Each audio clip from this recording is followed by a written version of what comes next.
Bienvenido a tu clase de muestra del grupo E20. Este es el grupo híbrido que está abriendo ahora en febrero y estoy grabando esta clase aquí con un buen café a las 5 de la mañana, horario Londres, y vamos a darle. Lo que te pido es que tengas un poco de paciencia. Esta es una clase que creo que me va a tomar como una hora, igual y me toma un poquito más, igual un poquito menos. Tú ten una forma de tomar notas para que estés enterado de todo y voy a empezar con algo muy elemental, que es ¿por qué hago esto? ¿Ok? Tu clase se llama Sócrates el extraño.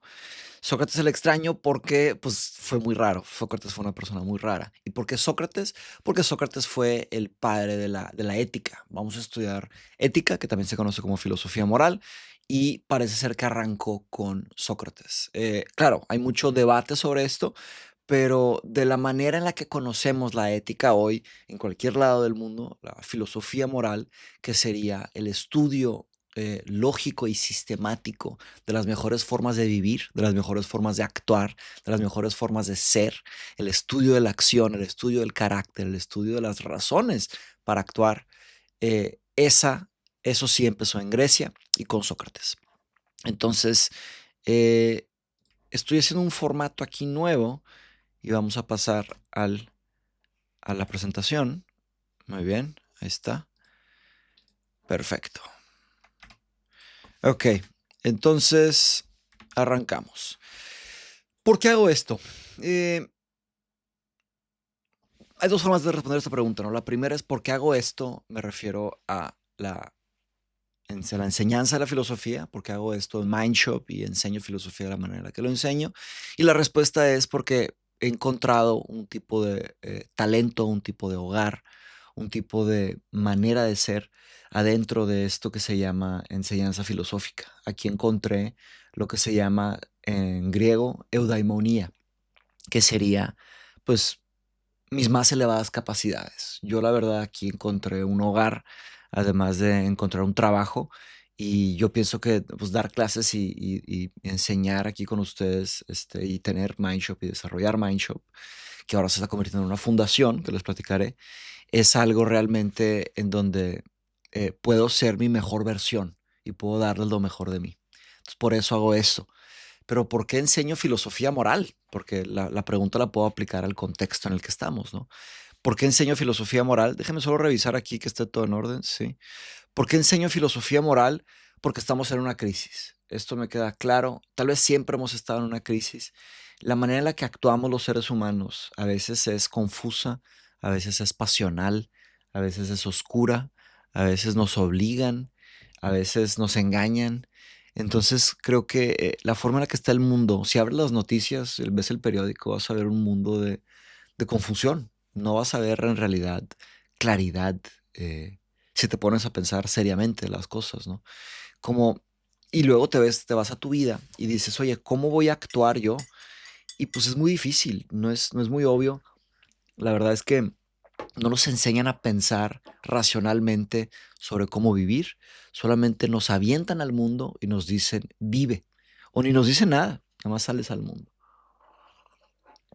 A cada quien le toca una religión, a cada quien le toca una familia, a cada quien le toca un idioma, un país, una cultura, y te toca a ti crecer y averiguártelas. Entonces yo enseño filosofía moral porque pienso que es un tipo de eh, derecho humano, con un tipo de respeto que todos deberíamos de, por lo menos, que nos den las bases para poder pensar sobre cómo vamos a vivir, sobre qué queremos hacer, ¿verdad? Entonces, en esa nota, yo he concluido que incrementalmente quiero que mis cursos sean pues, más accesibles. Entonces estoy buscando donaciones. Y para hacer esto seriamente, pues tienes que hacer una fundación. De hecho, estoy viendo ahora que probablemente hay una parte tapada ahí del texto, pero pues no pasa nada. Se los leo. Te lo leo, mi estimado alumno.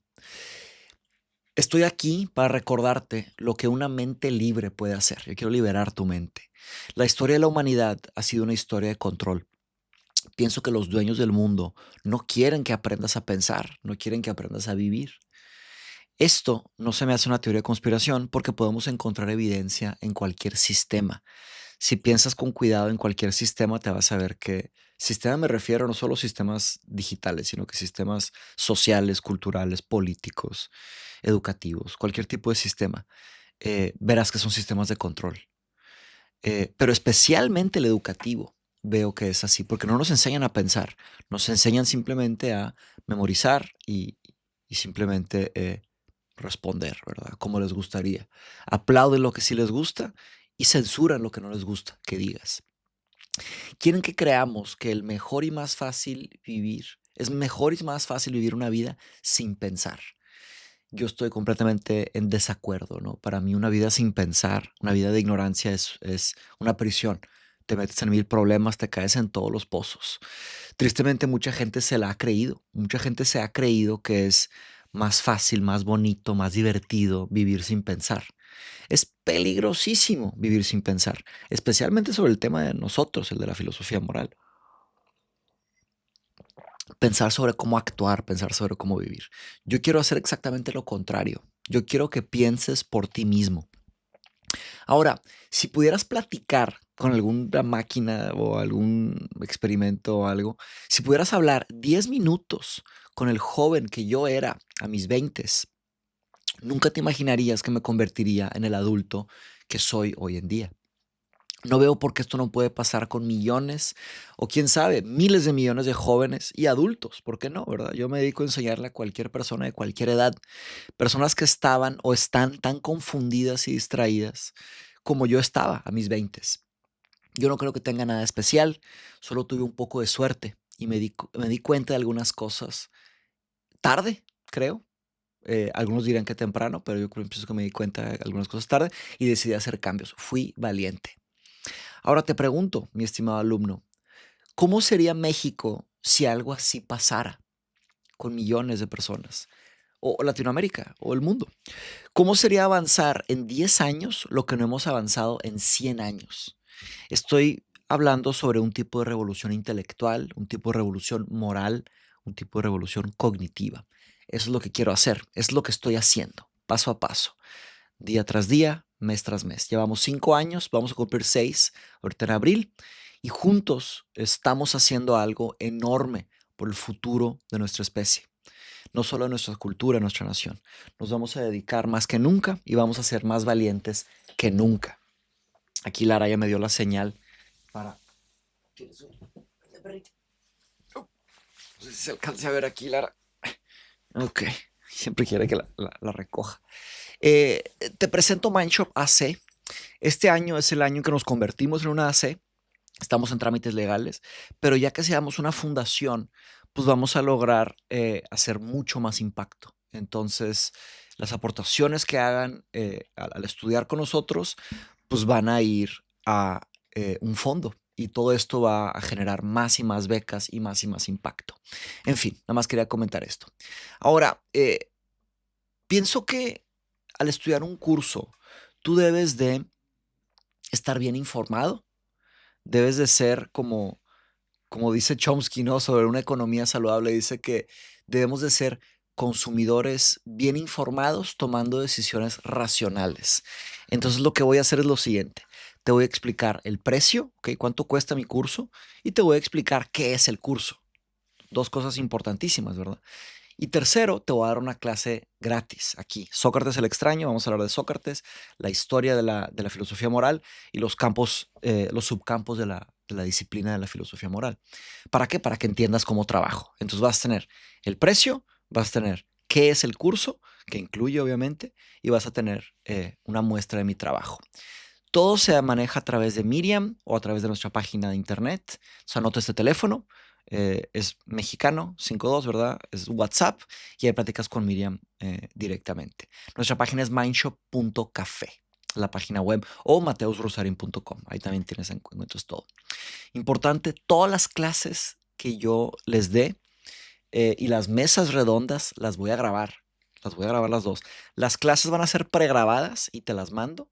Y las mesas redondas van a ser en vivo los domingos, ¿ok? A las 10 de la mañana. Sé que es un horario difícil, pero va a valer la pena. La verdad es que yo recompenso mucho a mis alumnos por su dedicación. Y la verdad es que pedirles que estén en vivo 10 sábados seguidos, 11 sábados seguidos a las 10 de la mañana, horario Ciudad de México, va a ser un reto para muchos, pero estoy seguro que te va a transformar tu manera de ser, tu manera de pensar, tu manera de vivir. Entonces, eso va a implicar tal vez dormirte un poco más temprano el sábado, tal vez no tomar, pero todo eso es parte del aprendizaje, ¿no? Ahora, si no puedes llegar a un domingo, no pasa nada, puedes ver el video, ¿ok? Es importante que lo hagan. Todo lo voy a subir a una nube, a un Google Drive, así que usen Gmail para registrarse y todo acá con Mindshop. Si no usaste Gmail para registrarte, pásale a Miriam un Gmail porque vamos a usar Google Drive y te va a tocar descargar todo. Entonces, es el calendario. Híjole, voy a tener que... Sí, se me hace que aquí está mi mm, laser pointer. Salen dos. Bueno, se me hace que por acá... Híjole, salen dos. ¿Por qué? Por el video, yo creo. Pen. Ah, no, pen. Bueno, mi video debe estar por acá. Entonces ahorita no se preocupen, yo les puedo, no sé si lo subrayé bien, lo circulé bien. Ahí está. Ok, ese es su calendario. Obviamente les voy a mandar una copia limpia de esto, no se preocupen, aquí está todo rayado. El grupo es el E20, es el primer híbrido que hago. Luego les platico por qué. Tengo un motivo, pero no se los puedo revelar todavía. Las clases van a ser pregrabadas, entonces grabo la clase y la subo en esta fecha. Entonces la voy a subir. Tú vas a tener la primera clase el 1 de febrero. La segunda clase la vas a tener el 8 de febrero. Luego el 15 de febrero y así nos vamos, 22. Esa es la fecha que yo voy a subir la clase. Ahora vamos a hacer mesas redondas sobre cada clase. Una semana después de que subo la clase, vamos a hacer la mesa redonda. Va a ser el 8 de febrero, la primera mesa redonda. Lo que puedo hacer aquí es, por ejemplo, esto, para simplificarnos la vida. Entonces ahorita me regreso a mi cámara para allá. Entonces aquí está.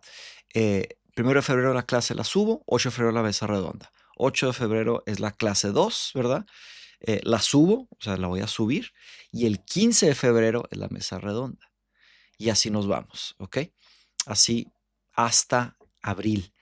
Vas a estar conmigo estudiando 11 semanas. Eso es un tipo de entrenamiento, son 3 meses prácticamente. Es un entrenamiento importante y al final hay un ensayo argumentativo. Te voy a entrenar en escritura argumentativa. Este curso incluye 5 tutoriales de escritura. Hay tareas, hay quizzes, obviamente hay lecturas, cada semana tiene su lectura. Es un curso completo. Entonces las clases son pregrabadas. De hecho, nos vamos a juntar a ver preguntas. Les voy a mandar ahí la información para que nos juntemos en vivo a ver preguntas sobre esta clase, ¿ok? Y también está la comunidad de WhatsApp para que hagan preguntas. Entonces, clases pregrabadas, mesas redondas en vivo, domingos a las 10. 5 tutoriales. A ver, voy a regresar de este para acá. Estamos. Todavía no tengo segundo monitor, en un futuro lo tendré. Disculpen, acabo de llegar a Inglaterra de nuevo. Son 5 tutoriales de escritura argumentativa. Son los siguientes: ensayo argumentativo, buenos lineamientos, enfoque en la lectura, enfoque en la escritura y The Lightning. Son 5 videos de 1 hora cada uno. Un Mateus más joven, pero con mucho conocimiento. Practiqué muchísimo esos tutoriales y son tutoriales para que aprendas a argumentar con tu escritura. Es diferente escribir un libro o un cuento a escribir filosofía. Yo te voy a enseñar a escribir filosofía y eso es algo muy diferente que poca gente sabe hacer. También incluye 2 clases gratis de filosofía griega antigua. Miedo a lo desconocido, que es la clase 1, y el primer filósofo, que es la clase 2. Estas 2 clases son la base de mi trabajo, tanto como filosofía griega como filosofía en general, y son clases de ubicación. Por si no las has llevado, te las paso, y si ya las llevaste, pues repasa, te recomiendo repasar. Una pregunta muy común que me hacen es: oye, Mateus, ¿puedo entrar a este curso aunque no sepa nada de filosofía? La respuesta es sí, no pasa nada, por esto, porque tenemos clases de ubicación y además tenemos también 2 clases de lógica formal, reconociendo argumentos, qué es un argumento y tipos de argumentos, cuáles son los diferentes tipos. Todo esto viene gratis por mi cuenta, ¿ok? Al pagar el curso, al entrar al curso, recibes todo este material y lo puedes empezar a ver desde hoy. Ya puedes comprar el curso hoy. Muchos ya lo están comprando y hay mucha gente que ya lo tiene comprado y ya están viendo este material. Entonces, los tutoriales son: primero, hablamos sobre la palabra argumento, cómo difiere un argumento de una opinión o de una creencia o de una idea, ¿verdad? Y después, ya que sabes que es un argumento, ya que los reconoces, vamos a hablar de tipos. Hay diferentes tipos de argumentos. Bien. Al entrar a este curso también te estoy pasando toda la información para que sepas lo que incluye. Tienes 15% de descuento de por vida para estudiar conmigo. De hecho, los que ya son miembros van a tener descuento hoy, ¿verdad? 15 descuento de por vida. Todo lo que yo haga en mi vida vas a tener 15% de descuento y además vas a tener 5% de descuento en los viajes de filosofía y tecnología que hago, que se llama Mindshop Travel. En abril tenemos un viaje aquí a Cambridge, pero tendremos más viajes en el futuro. Entonces son descuentos que tienes de por vida. Yo voy a seguir trabajando aquí toda mi vida y el resto de tu vida, si quieres participar de esos proyectos y aprender conmigo, esa es mi forma de darte las gracias totales. El próximo viaje es Viaje Camp 3. Vamos a estudiar inteligencia artificial aquí en Cambridge. La historia, la filosofía, la cultura, la tecnología, la ideología, las matemáticas, todo de la filosofía, de la inteligencia artificial, aquí en Cambridge en abril del 13 al 17. Si te interesa esto, entra a mindshoptravel.com. Ok, los precios. Bien, si pagas antes del 28 de enero de este mes, ¿verdad? 28 de enero de 2026, el precio es este. Es el mejor precio que he dado. Está más barato que mis cursos, obviamente, que doy totalmente en vivo.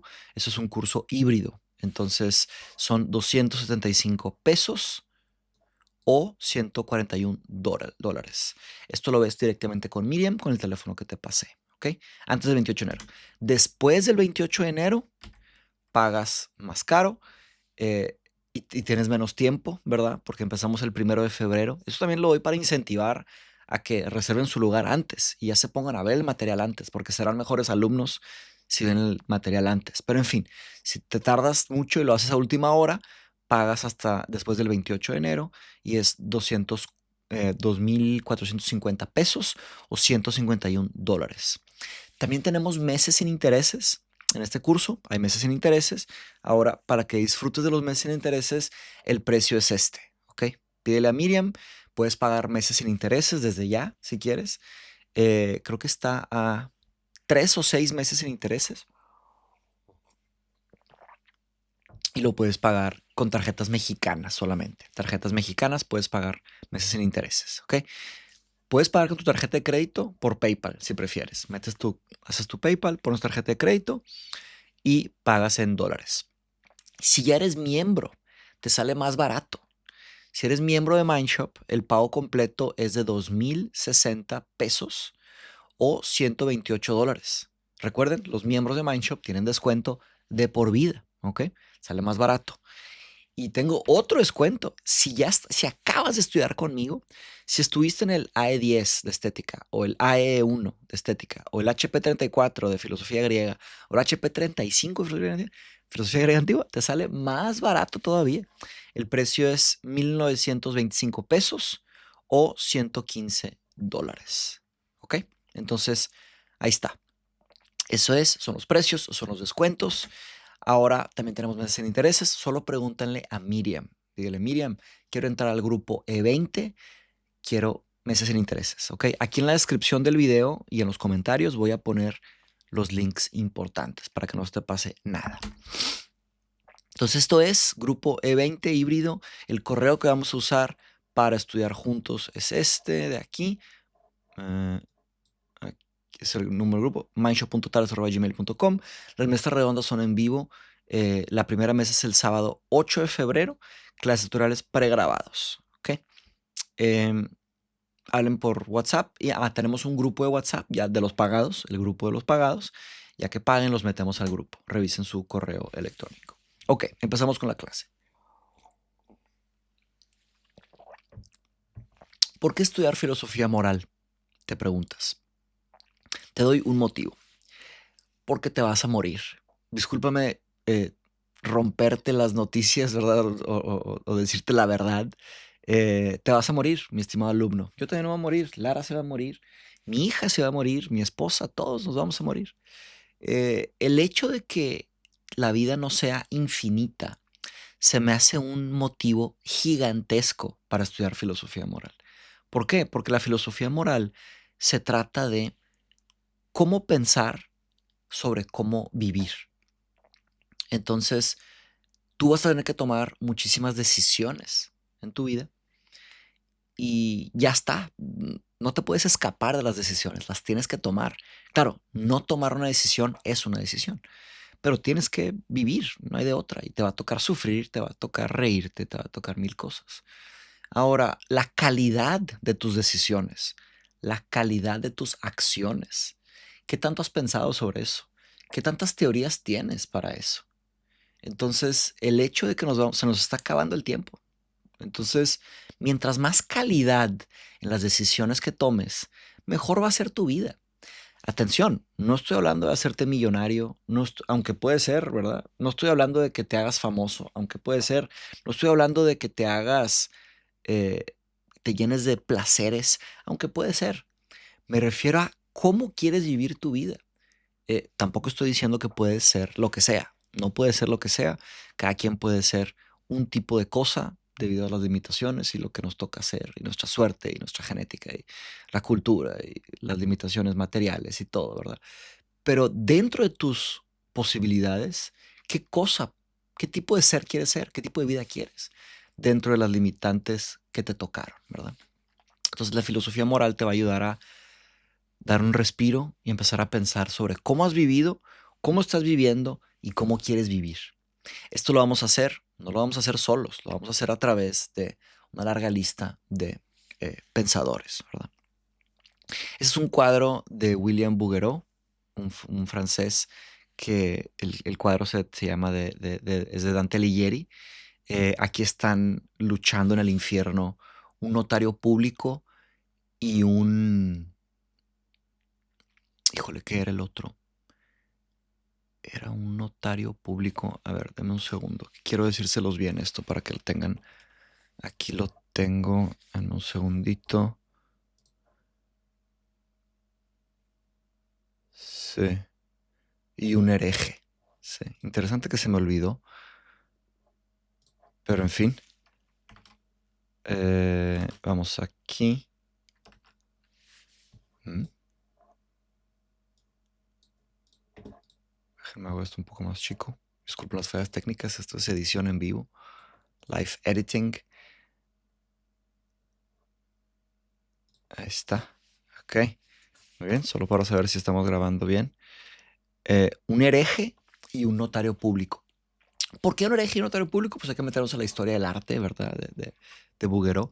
Pero, pues, ¿por qué acabar en el infierno? Te puedes imaginar, ¿verdad? Pues hereje, el tema de la religión, el tema de romper, pues, obviamente, con las normas de Dios. Pero, pues, un notario público, si no me equivoco, era porque había falsificado una firma y para robarse un testamento, una cosa así, una herencia. Entonces, se los pongo también porque para nosotros en América Latina, la ética, la forma en la que deberíamos de vivir, está muy conectada con la religión, con lo que es pecado y lo que no es pecado. Aquí nada más quiero hacer un gran paréntesis para decir que conozco excelentes filósofos que creen en Dios, conozco excelentes filósofos que no creen en Dios. No estás obligado a ni uno ni otra, y yo tampoco juzgo ni... No se trata de eso. Acá vamos a usar nuestra máxima capacidad lógica para entender estos problemas en este mundo, no en otro mundo, ¿verdad? Obviamente, este curso no se trata de indoctrinarte, de decirte que tienes que pensar así. No, vamos a explorar ideas. Cualquier propuesta es bienvenida, ¿ok? Yo no voy a juzgar a nadie de ninguna manera, y mucho menos por su religión, ¿verdad? Ok, entonces, dentro de la idea de que seas un consumidor informado, tomando una decisión racional, te voy a explicar las 11 semanas. En la primera semana, y toma nota, porque muchas cosas te van a llamar la atención. En la primera semana se llama El Bosque. Vamos a estudiar juntos los subcampos de la filosofía moral. Vamos a entender el gran mapa y la gran disciplina de la filosofía moral, porque verás que es un tema de mucho estudio, de mucha excelencia, de muchísimo trabajo y muchísima calidad. Entonces, yo siempre doy un tipo de mapa para que entiendas qué es lo que vamos a estudiar juntos.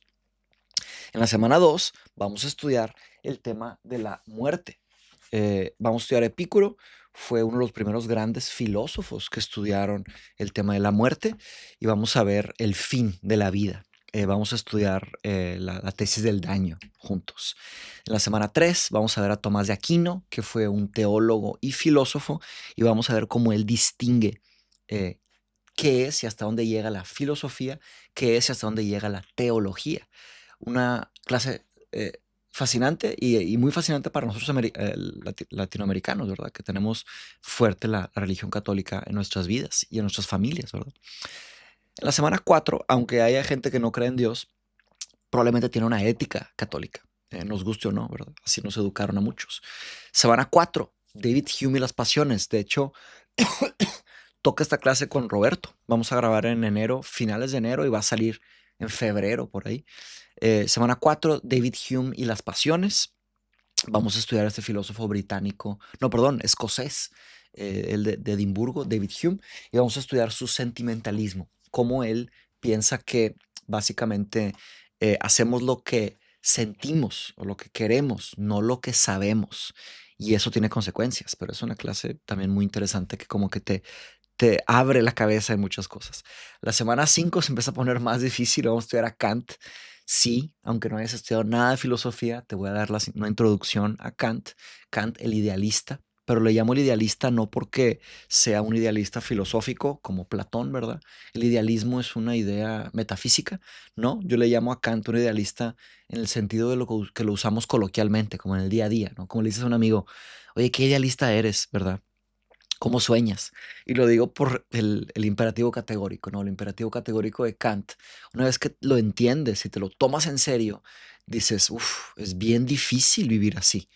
Pensar que todos los seres humanos debamos o podamos vivir como Kant pide es una gran exigencia, pero es fantástica, es una teoría fantástica. Kant en realidad, por algo, es quien es, ¿verdad? La semana 6 estudiamos a otros de los filósofos más famosos de la historia también.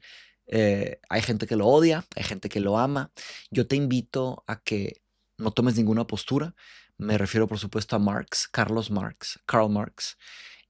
La clase se llama The Revolutionist. Yo le puse un título como teátrico a cada clase para invitarte a que tu imaginación vuele y que en realidad te conectes con lo que hacemos, ¿no? Con lo que estamos haciendo juntos. Porque vamos a colaborar, ¿no? Entre los alumnos y el maestro se colabora. Ahí es donde sucede la enseñanza y el aprendizaje, pienso yo. Si no, pues está muy difícil.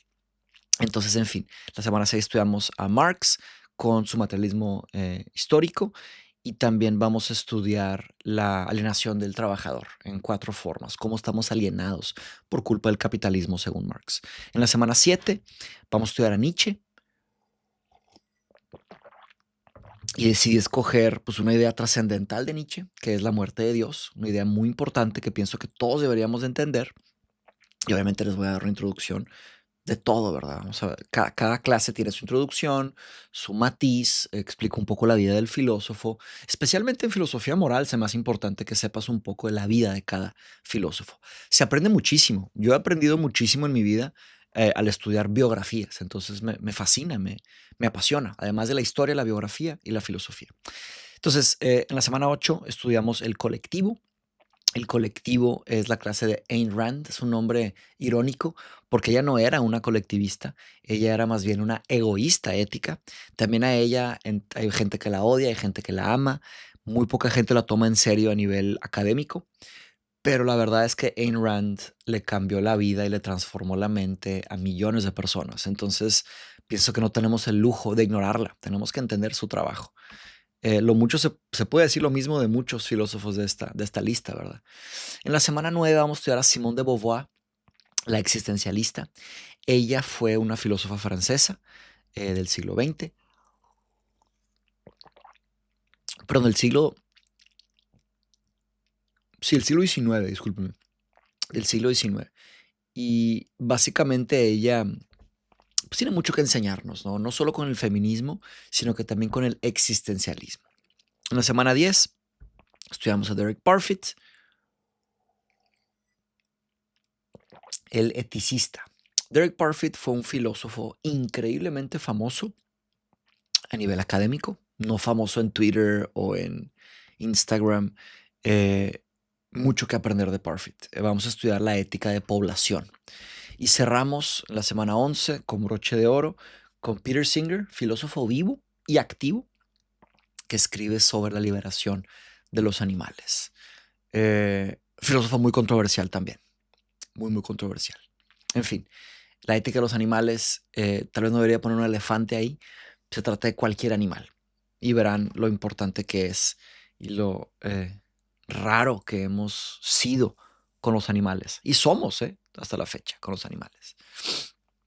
Ahora sí, ya les expliqué el precio, ya les expliqué mis intenciones, ya les expliqué lo que es el curso. Cada clase tiene su tarea, su lectura. Van a estar en un grupo híbrido. Creo que queda claro. Pasemos ahora a una clase de historia de la filosofía moral de Sócrates. A esta clase le denomino Sócrates el extraño. El índice para esta clase y todas mis clases es el siguiente. Tendremos un calentamiento. Luego hablaremos de una serie de objetivos didácticos que tengo yo, que quiero que entiendan, quiero que son como notas en una sinfonía que necesitamos tocar, porque hay mucho más que podríamos hacer, pero creo que son partes importantes que quiero que se queden contigo. Obviamente eso es el principio, es el principio de muchas investigaciones tuyas, pero quiero que sea un buen principio. Entonces vamos a platicar de Sócrates sobre una cosa extraña, una certeza, el famoso problema socrático. Vamos a hablar de los tres grandes literaturas secundarias, los tres grandes escritores de Sócrates. Aristófanes, que fue un dramaturgo, Jenofonte, que fue un historiador, y Platón, que fue su alumno y fue filósofo, ¿verdad? De eso vamos a platicar de Sócrates en sí. Claro que a lo largo de toda la clase voy a platicar sobre Sócrates. Cerramos con la joya de la corona, el método socrático. Luego pasamos a un enfriamiento y listo. Esa es la clase de hoy. Las preguntas de reflexión. Espero estés tomando nota, Aprovecha. Esto ya empezó el aprendizaje. Ya aprende desde aquí.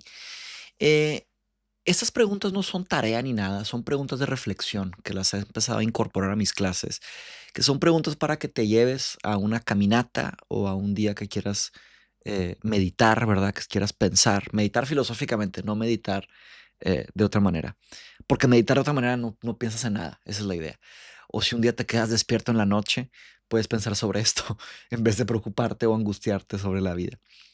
¿Por qué fue tan importante Sócrates? Segunda, ¿qué hace la filosofía moral en el mundo? ¿Qué hace en el mundo la filosofía moral? Me refiero a cómo actúa en el mundo. Y la otra es qué produce la filosofía moral. Cuando hacemos filosofía moral, sea filosofando, sea estudiando, sea escribiendo, ¿qué estamos produciendo? ¿Cuál es el producto? ¿Ok?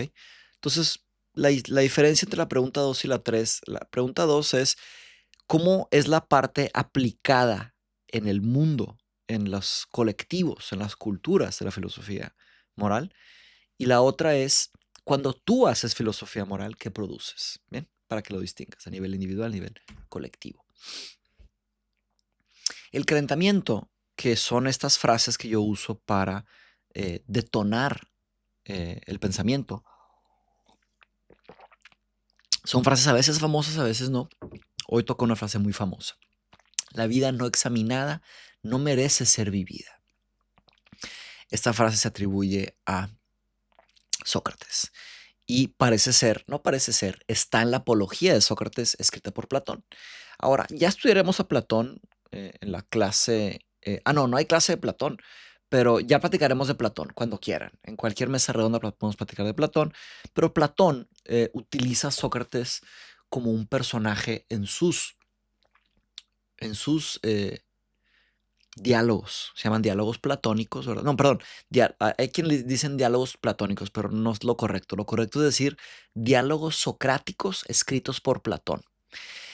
¿Por qué diálogos socráticos? Porque tienen el método socrático. Verán que el método socrático también lo aplicaron otros escritores. Entonces hay diálogos socráticos escritos por otros. Los de Platón son los más famosos, ¿ok? Pero en fin, ¿qué es una vida sin examinar? Es una vida sin reflexión. Es una vida que la vives en piloto automático. Vives lo que te dicen que tienes que vivir. Vives lo que el gobierno quiere para ti, lo que las empresas quieren para ti, etcétera. Sócrates nos dice, o lo que las religiones quieren para ti. Sócrates dice, no, busca reflexionar Y en la reflexión te vas a conocer a ti y vas a entender un poco mejor qué es lo que tú quieres para tu vida. No lo que quieren tus papás, no lo que quieren tus primas, tus primos, tus vecinas, tus vecinos, tu presidente, tus maestros, no, lo que quieres tú para tu vida. Sócrates pensaba que la única vida que merece ser vivida es la vida con reflexión. Nadie nos dice que podemos pensar sobre cómo vivir. Eh, los filósofos nos dicen que sí. Yo te digo que sí. Hay mucho que puedes hacer dentro de los límites. Ahora, atención, no estoy diciendo que le faltes el respeto a tus papás, que le faltes el respeto a tu gobierno, o que rompas la ley, o que le faltes el respeto a tus maestros. No, no, no. Respeta a todos, pero con mucho respeto también puedes proponer otras ideas. Respétate a ti mismo también. ¿Por qué no? ¿Verdad? A medida que vamos creciendo y madurando, vemos que hay formas de vivir, hay muchas formas de vivir. ¿Por qué hacer una forma de vivir o tener una forma de vivir sin la reflexión?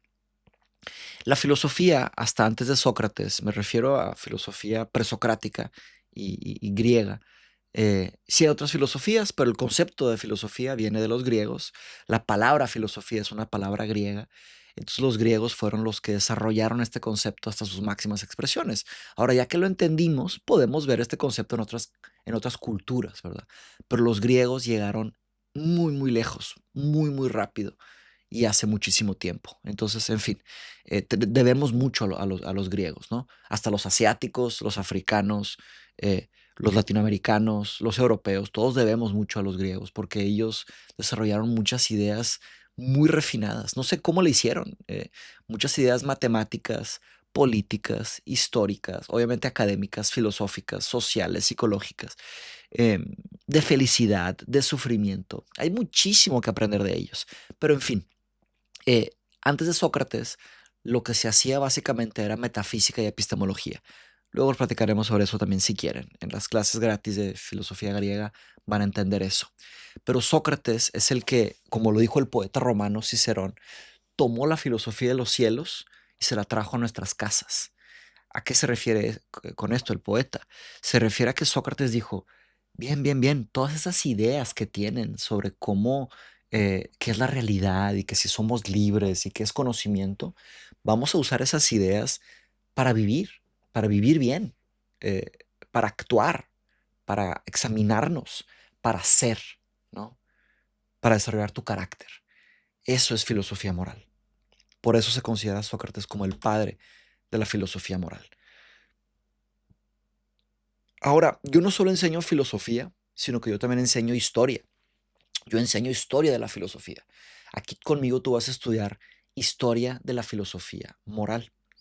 Entonces, déjame ver si estoy bien centrado aquí. ¿Sí? Historia de la filosofía moral. Eh, Aquí tengo mis notas, pero aquí quiero hablarte a ti directo. Estoy también practicando este nuevo formato. Ahí me dices qué te parece. ¿Por qué estudiar historia de la filosofía? Pues puedes decir, la historia es valiosa en sí misma, ¿no? Así como la filosofía es valiosa en sí misma, no necesitas motivos para estudiar filosofía, no necesitas motivos para estudiar historia.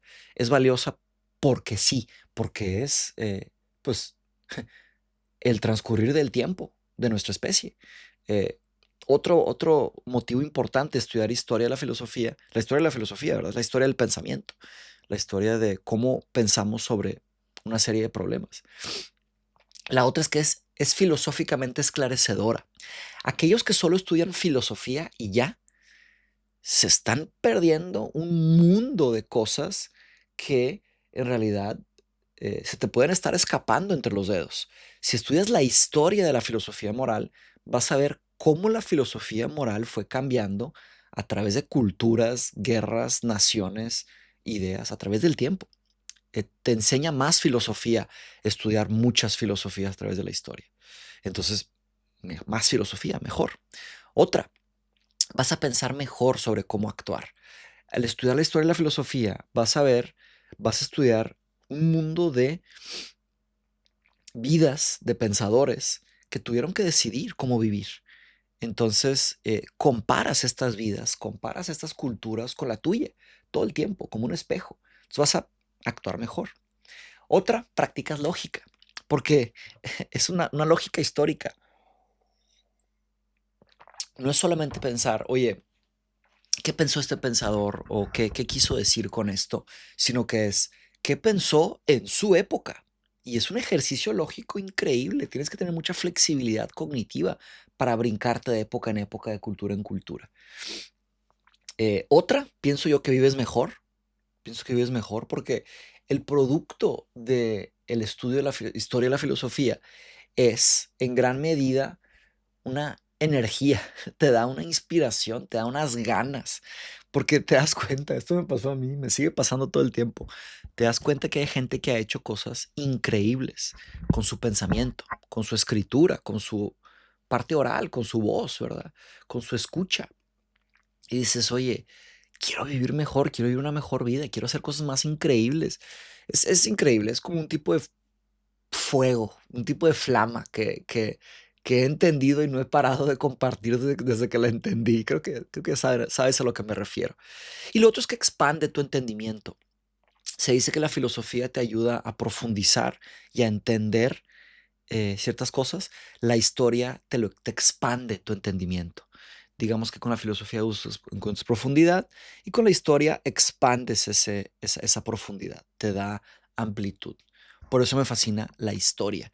Puedes decir, Mateus, ¿de qué me importan esos miles de muertos que ya no existen? ¿Para qué? ¿Verdad? No tienes idea de lo lejos que se ha llegado en el pensamiento. Nosotros, porque tenemos poco tiempo y por la forma en la que está el mundo, no tenemos la capacidad de llegar tan lejos. Por eso los estudiamos a estas personas. Y ya que estudiamos todo lo que hicieron, pues ya vives con el tiempo que tienes, con la actitud que puedes, ¿verdad? Hablemos de una cosa extraña de Sócrates, que me encanta, que me identifico mucho. Sócrates insiste categóricamente que no era un maestro. El, por lo menos lo que se decía que era un maestro en la época.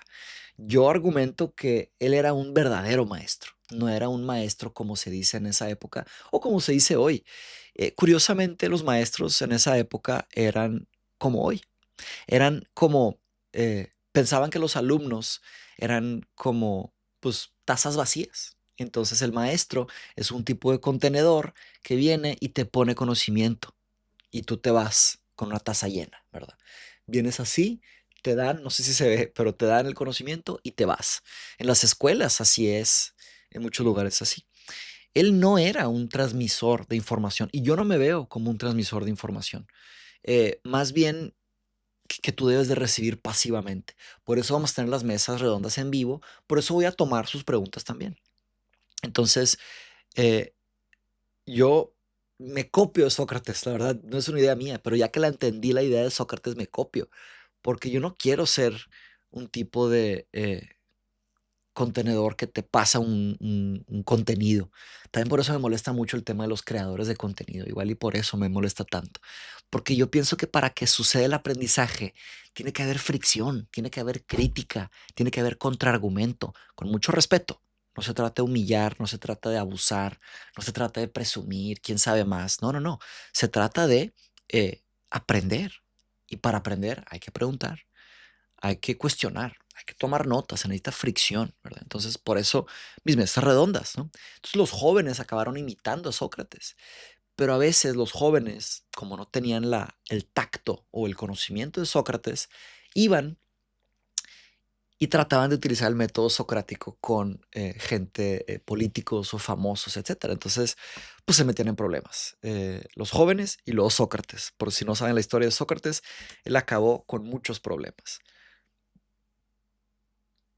Entonces, una cosa extraña, que él no pensaba que era un maestro, pero en realidad fue el maestro, el maestro de maestros, que me encantaría que me digan así algún día, pero me falta mucho para llegar a ser un maestro de maestros. He pensado también en dar descuentos a los maestros o hacer grupos de estudio solo para maestros o dar un año entero de clases solo a maestros.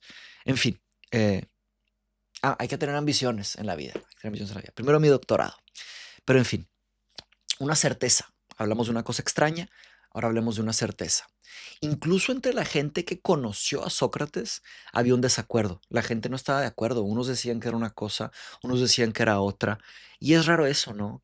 ¿Quién eres? Te pregunto, mi estimado alumno. y si le preguntan a 40 personas quién eres, ¿qué responderían? Es una pregunta que me apasiona mucho.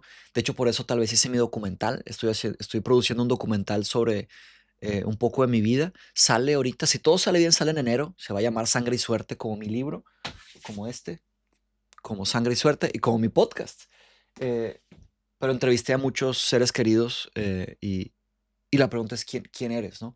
O quién piensa la gente que eres. Todo lo que tenemos de Sócrates apunta a diferentes cosas de Sócrates o diferentes Sócrates. De hecho, es el problema socrático. ¿Quién era Sócrates en realidad? Eh, pero en fin, se insinúan que diferentes personas, pues básicamente no estaban de acuerdo en lo que era. Una de las salidas a este problema es que parece ser que Sócrates, dependiendo con la persona en la que estaba, usaba un tipo de lenguaje y actuaba de un tipo de manera. Se preocupaba mucho con entender a los demás. Es una cosa que heredé de Sócrates. A mí me encanta eso. Verán que yo he aprendido muchísimo y me he copiado muchísimo de todos estos filósofos. Y digo copiado porque pues, no le veo nada de malo. Yo creo que en la vida te toca encontrar excelencia y, y practicarla, ¿verdad? Pero a través de todas estas prácticas y copias debes de buscar autenticidad, debes de buscar ser original, ¿ok? Entonces, en fin, están los socráticos mayores, que serían Jenofonte, Aristófanes y Platón, y están los socráticos menores. No que sean menos importantes, pero tenemos menos material de ellos. Tenemos muy poquito. Los socráticos menores serían otras personas que escribieron sobre Sócrates. Y te puedes preguntar, mi estimado alumno, ¿dónde está lo que escribió Sócrates? No escribió nada. Parece ser que no escribió nada porque no quiso escribir nada. Platón registra esto, documenta esto, o puede ser que haya una gran equivocación histórica y Sócrates sí escribió algo y se perdió. Eh, Probablemente es la primera, probablemente todo indica que es la primera, que él no quiso escribir, porque tuvo muchísima oportunidad y tenía muchísima gente muy querida. Parece ser que si hubiera escrito algo lo hubieran preservado. Quién sabe, ¿verdad? Es muy difícil, fue muy, muy atrás. Entonces, una certeza de Sócrates. Entonces, con la excepción, digo, esto es como, como una certeza es un desacuerdo, ¿verdad? Pero lo que está ahora sí indiscutible es que con la excepción de los epicúreos, de los que seguían la filosofía o escribían filosofía epicureísta, que sería de Epicuro, todas, con excepción de Epicuro, todas las escuelas filosóficas de la antigüedad, cualquier orientación que tenga, venían de Sócrates o lo veían como su verdadero fundador o un tipo de modelo ideal de lo que deberíamos de aspirar. Sócrates se volvió increíblemente eh, famoso, filosóficamente hablando. Se volvió una persona aspiracional a querer ser como Sócrates y se fundaron muchísimas escuelas con lo que él fue. Pues el platonismo, el escepticismo, hasta el epicureísmo en algún sentido, pero es que hay una diferencia de Epicuro y el epicureísmo, ¿verdad? El epicureísmo, pues más adelante en Roma se hace algo diferente. Pero Epicuro definitivamente aprendió mucho de Sócrates. El aristotelismo, ¿verdad? El cinismo, ¿verdad? Muchísima gente aprendió con él. Entonces, definitivamente fue una persona, pues, increíble por lo que hizo, lo que vivió, etcétera. ¿Ok? Entonces, todo esto les estoy enseñando para que vean los detalles y los matices que hay para aprender de una persona, ¿verdad? Ahora, el problema socrático. Esto nos va a ayudar a entender más a Sócrates y seguir aprendiendo de Sócrates. Hay tres grandes fuentes. Aristófanes, que fue un dramaturgo hacia obras de teatro. Jenofonte, que fue un historiador de bélico y también filosófico. Más que nada bélico. Y Platón, que fue su alumno, filósofo también. Cada uno de ellos tenía diferentes formas de vivir, diferentes profesiones, y cada uno de ellos lo conoció de diferente manera. Lo que tenemos de cada uno de ellos nos enseña un poco más sobre Sócrates. Aristófanes, y cada uno tiene sus virtudes y vicios ante Sócrates, ¿verdad? Aristófanes fue el único que lo conoció realmente en su plena madurez. Aristófanes era más viejo, más grande, como se dice en español, ¿verdad? Que Sócrates, y él escribió una obra que se llama Nubes. Esta la produjo después de una batalla, la batalla de Delium, y ahí Sócrates luchó como un soldado, como un hoplita, soldados que tenían como lanzas y escudos, soldados ciudadanos, ¿verdad? Entonces, tanto Genofonte como Platón eran niños. Genofonte y Platón eran niños, eran jóvenes. Aristófanes ya era un señor maduro. Entonces es como conocer a alguien en tu madurez o conocer a alguien en tu niñez, ¿verdad? Es diferente la forma en la que los ves, tu percepción, ¿verdad? Entonces, en esta obra, Nubes, Sócrates tenía como un tipo de escuela. Eso es mentira, Sócrates nunca tuvo escuela y habían jóvenes que estudiaban en la escuela de Sócrates, la supuesta escuela de Sócrates, el mundo natural y estudiaban habilidades como argumentativas, como técnicas, muy como medio engañosas, medio maquiavélicas, ¿verdad? Eh, ¿Qué significa esto? Que básicamente, pues engaños. Sócrates no se trataba de engañar, Sócrates más bien se trataba de entender, ¿ok? Entonces por eso vemos que ahí fue como que una falla. Pero ¿por qué será que Aristófanes retrata a Sócrates así? ¿Será que así era Sócrates de verdad? ¿O así era Sócrates cuando era joven? Hay una idea de que parece ser que la guerra transformó profundamente a Sócrates, porque Aristófanes conoció a Sócrates antes de la guerra. Pero después de la guerra fue cuando se hizo pues muy famoso y muy filosófico. Entonces hay quienes piensan que será que la guerra, la agitación transformó a Sócrates y tal vez antes si era medio engañoso y luego la guerra lo transformó en alguien mucho más moral, quién sabe. Pero otra pieza de evidencia de que Aristófanes no conocía muy bien a Sócrates o esa obra de teatro no retrata muy bien a Sócrates es que el filósofo que sale en esa obra de teatro, que se llamaba Sócrates, ese personaje, tenía características de muchos otros filósofos. Entonces, parece ser que Aristófanes agarró lo que estaba pasando en el mundo de la filosofía y juntó todas estas características, porque había muchos otros filósofos antes de Sócrates, ¿verdad? Pues tales de Mileto, Heráclito, Parménides, Anaxímenes, Anaxágoras, Demócrito, etcétera. Tomó a todos ellos y los juntó en un personaje. Por eso se dice también que no era muy parecido al Sócrates histórico, ¿verdad? El Sócrates real, el que vivió. Por otro lado, tenemos a Genofonte. Genofonte fue un historiador, él escribía biografías y él fue un soldado historiador. Y en un libro llamado Memorabilia de Genofonte sobrevivió esta frase sobre Sócrates, que es lo que ya les dije, ya te dije, mi estimado alumno. Te dije que, bueno, Genofonte pensaba que dice, nunca conocí a nadie que se preocupara tanto por averiguar lo que sabía cada uno de sus compañeros. Aquí hay un aprendizaje masivo. ¿Qué tanto te preocupas por saber cómo piensan los demás o qué saben los demás? Sócrates, a través de preguntas muy cuidadosas, eh, buscaba averiguar qué sabe el otro, que es una cosa muy importante. ¿Qué saben los demás? En base o con base en, nunca sé decir esto, discúlpenme, es una cosa que en el español me falla. Eh, Relacionado a lo que saben los demás, tú puedes definir qué puedes decir, qué puedes platicar, qué creen los demás, qué saben los demás. Es una cosa muy, muy importante. Entonces, la manera en la que tú abordas lo que los demás saben, pues te muestra ciertos límites de lo que puedes decir, lo que puedes saber, lo que puedes platicar, ¿no? Cambia tu existencia al preocuparte por lo que saben los demás. Cambia tu propia vida, ¿verdad?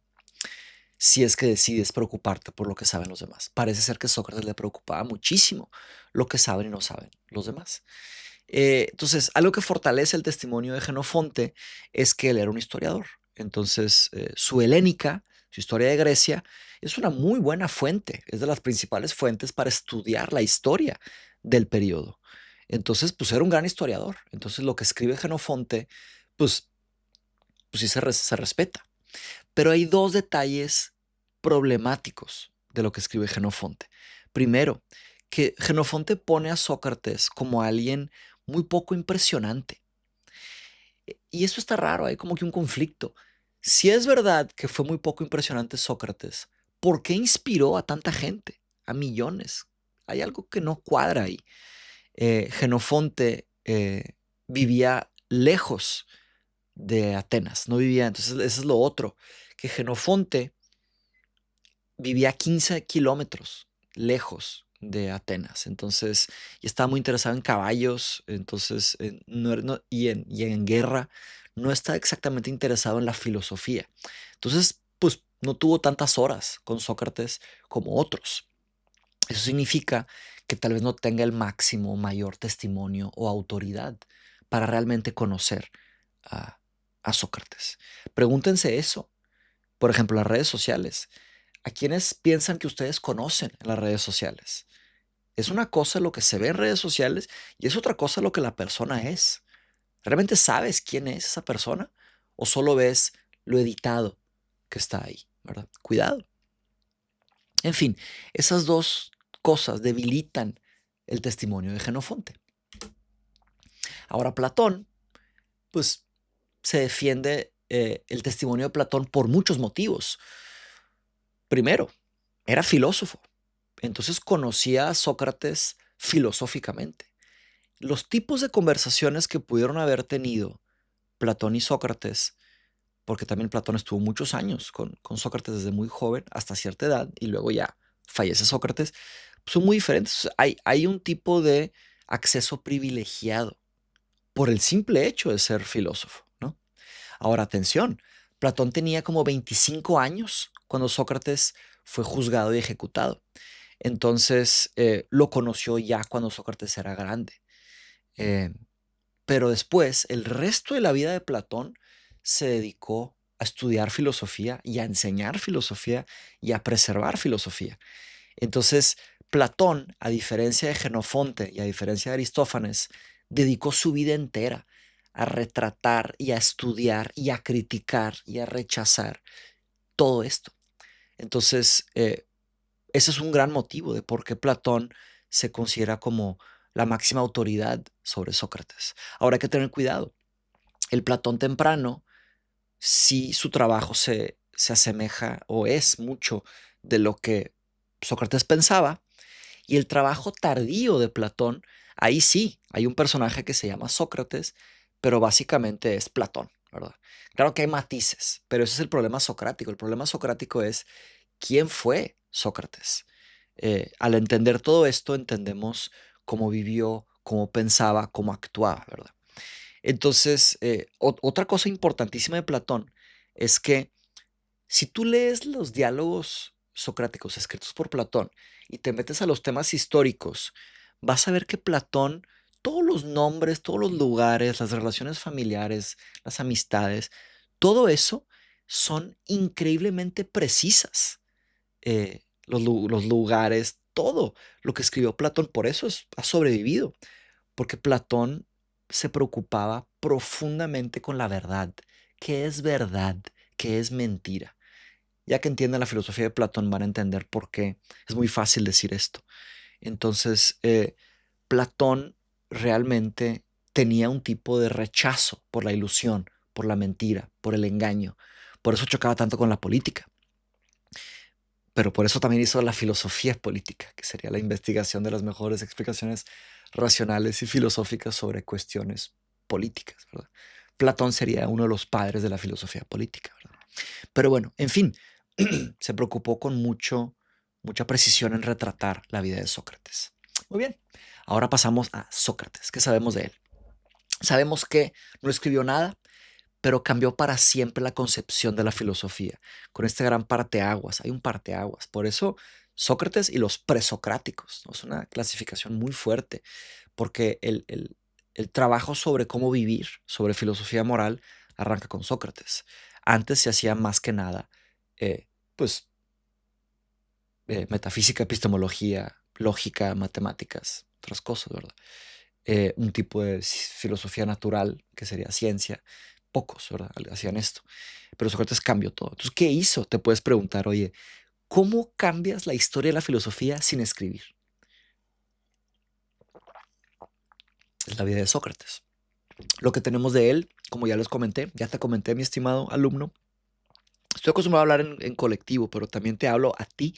La literatura secundaria. Atención, literatura primaria es lo que escribió el filósofo y literatura secundaria es lo que escribieron sobre el filósofo. Entonces, lo que escribieron sobre el filósofo más que nada viene de Aristófanes, Jenofonte y Platón. Sócrates fue hijo de un escultor, su papá era escultor, quería que Sócrates fuera escultor, no lo logró, qué bueno. Él acabó siendo militar, consiguió ciertos honores militares y luego se hace filósofo. No filósofo como vemos hoy en día, que está en una universidad o algo así. Él caminaba por las calles y filosofaba con quien se le atravesaba, ¿verdad? Su juicio y su muerte fueron una de las historias o la historia fundadora de la filosofía, ¿no?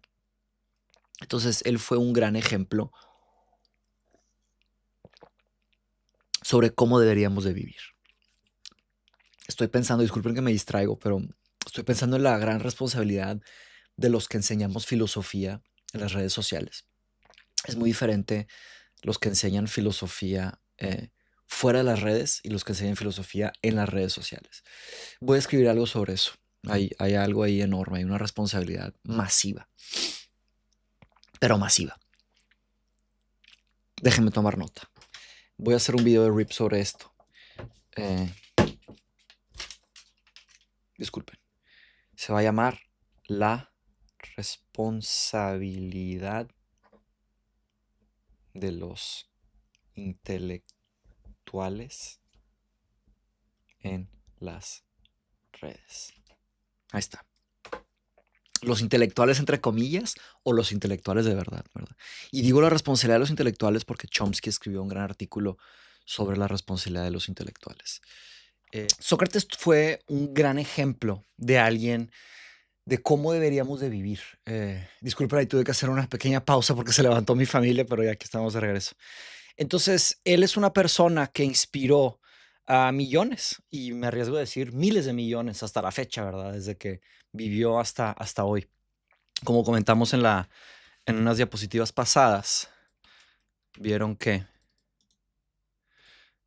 no está cambiando aquí. Hay algo raro pasando. Discard. Ahí está. Perdón. Bien. Entonces, básicamente, como vimos en la diapositiva pasada, en esta, ¿verdad? De que fue una inspiración para muchísimas escuelas de filosofía, no solo para gente, sino que para filósofos y escuelas y teorías y argumentos. Entonces, pues, bastante impacto, ¿verdad? Y si piensas que él fue el primero de los clásicos, él impactó muy fuertemente a Platón y luego Platón impactó muy fuertemente a Aristóteles, a Epicuro y entre ellos a muchísima gente. Una lista, pues prácticamente cualquier intelectual, cualquier gran líder, muchísima gente en diferentes disciplinas. Entonces tuvo una persona, un carácter, tenía una forma de vivir muy impresionante. Entonces demasiada gente no solo se inspiró a aprender de él, sino que a escribir sobre él, a registrar y retratar su vida con muchísimo cuidado. Como ya vimos, la dificultad para distinguir a Sócrates del Sócrates histórico al Sócrates ficticio se conoce como el problema socrático. Especialmente con Platón, porque Platón, todos los diálogos socráticos escritos por Platón, casi todos, no todos, casi todos tienen un personaje que se llama Sócrates. Entonces, una solución típica de esto es que los primeros diálogos socráticos escritos por Platón son los más parecidos al Sócrates histórico. Me refiero a la Apología, el Critón y el Fedón. Estos tres son muy fieles a lo que él fue. Parece ser. ¿Cómo sé? Pues porque los filósofos han argumentado a través de 2500 años luchando cuál sí, cuál no. Y una de las conclusiones es, es una propuesta de resolver el problema socrático. De ahí en adelante, cada vez es menos parecido al Sócrates histórico y cada vez es más un personaje, la filosofía de Platón como tal. Pero en realidad que si existió o no, eso es indiscutible. Hay un mundo de estatuas, escritos, un mundo de evidencia muy seria. No es evidencia de broma o teorías, ¿verdad?, sin fundamento. Es trabajo académico de máximo rigor que ha sido criticado y atacado por miles de años. Bien.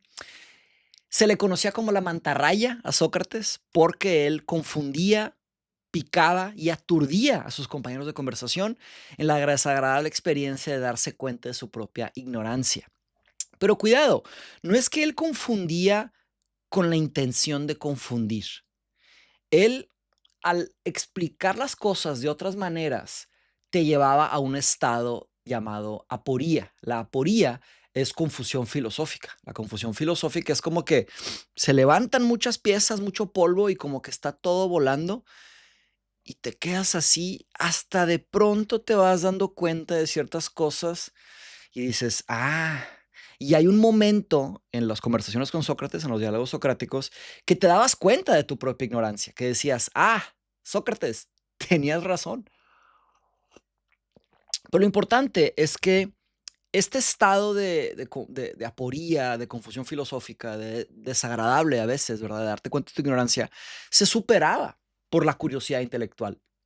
Dices, híjole, Sócrates, tienes razón, no lo había pensado así, pero no te pega en el ego, porque dices, pues yo estaba mal, más bien voy a aprender, ¿verdad? Entonces tu curiosidad intelectual supera ese momento desagradable. Fíjense que esto es una lección para aprender lo que sea.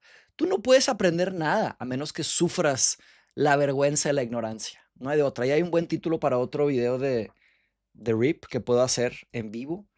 La vergüenza de la ignorancia. No hay que tener vergüenza. Hay que decir, no sé. No pasa nada. Entonces, una de las mayores aportaciones de Sócrates, si no fuera suficiente ser el padre de la ética, de la filosofía moral, otra de sus grandes aportaciones fue su método socrático. El método socrático es un método de investigación, o lo puedes ver como una técnica, para llegar a la verdad. Eso es lo más importante que debes de saber. Un método de investigación o técnica, ¿verdad?, para llegar a la verdad.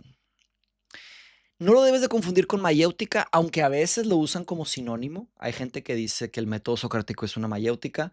No está necesariamente mal, pero si quieres ser preciso, tienes que decir un elencus o el método socrático. Porque mayéutica parece ser que significa discusión y es algo más antiguo. Entonces, se puede confundir la cosa ahí si eres estricto. Perdón, lo mejor que puedes hacer es decirle método socrático o elencus. Elencus es en elencus es en griego antiguo. Sócrates parte de una postura de sabiduría, de que el interlocutor, la persona que viene a platicar con él, sabe más que él. Normalmente parte de la ignorancia. ¿Por qué? Porque si tú partes desde la ignorancia, tienes todas las de ganar, las de aprender. Tú sabes menos, asumes que sabes menos. Porque si asumes que sabes más, te vas a poner soberbio y vas a tratar de decirle a la gente la verdad. Entonces hay que tener cuidado con la soberbia, con entrar a una conversación sabiendo que sabes más. No sabes que sabes más. Aparte de qué, hay tantos temas que nadie sabe más que los demás en todo. Alguien va a saber más que tú en muchas cosas. Así es la vida, independientemente si tengas 5 doctorados o postdoctorados. Alguien va a saber más que tú. Entonces, ¿por qué ya asumir que sabes?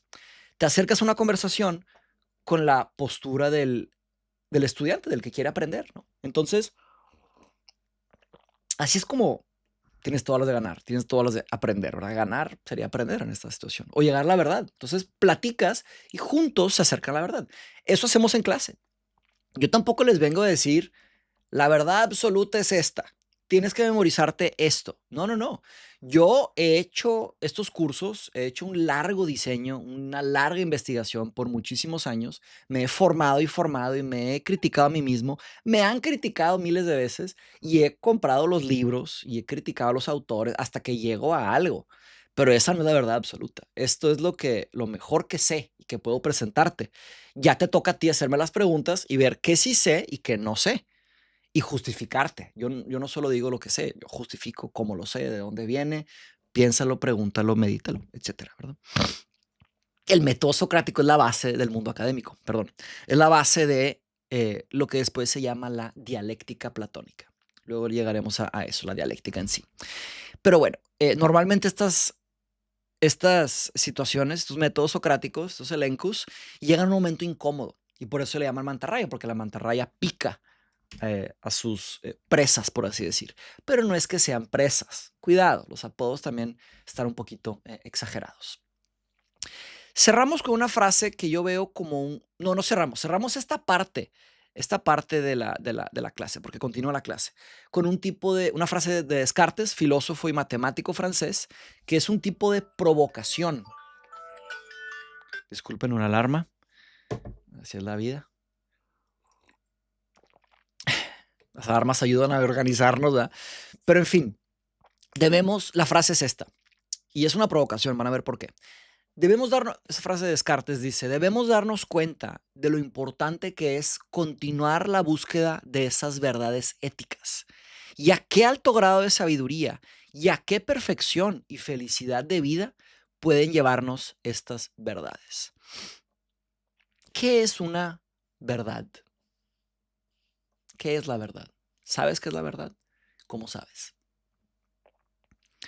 Pero decir que eso ya es complicado hoy en día, ¿verdad? A nivel filosófico. Pero hablar de una verdad ética es más complicado todavía. ¿La ética es objetiva o es subjetiva? No tengas tanta prisa, ¿eh? No tengas prisa de decir ni una ni otra. Calma. Hay gente que sugiere una, hay gente que sugiere la otra. Descartes sugiere que sí hay verdades éticas. Él piensa que sí hay lógicamente, claramente, realmente, verdaderamente mejores formas de vivir. ¿Para quién? Para quien sea. Independientemente de tu nacionalidad, tu edad, y hay cosas que son peores, hay cosas mejores, cosas peores. Digo que es una provocación porque mucha gente puede decir, Mateus, pues no, pues depende de todo, ¿verdad? Descartes no era ningún tonto. Fue una persona que avanzó muchísimo la filosofía y muchísimo las matemáticas. Plano cartesiano, por ejemplo. Eh, y obviamente cogito ergo sum, ¿verdad? Pienso, entonces existo, filosofía de la mente, pero muchísimas filosofías. Encontré esta frase suya sobre la ética porque él pensaba que el fin de la investigación filosófica, intelectual y teórica es mejorar las cosas, es ponerlas en práctica. Entonces, investigamos cuáles son las mejores cosas por actuar para vivir. Ahí está de acuerdo con Aristóteles, por ejemplo.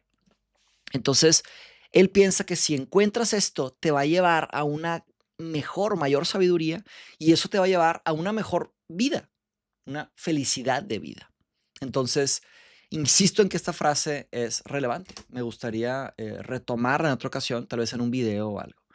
Pero bien, ¿cómo se organiza la filosofía moral?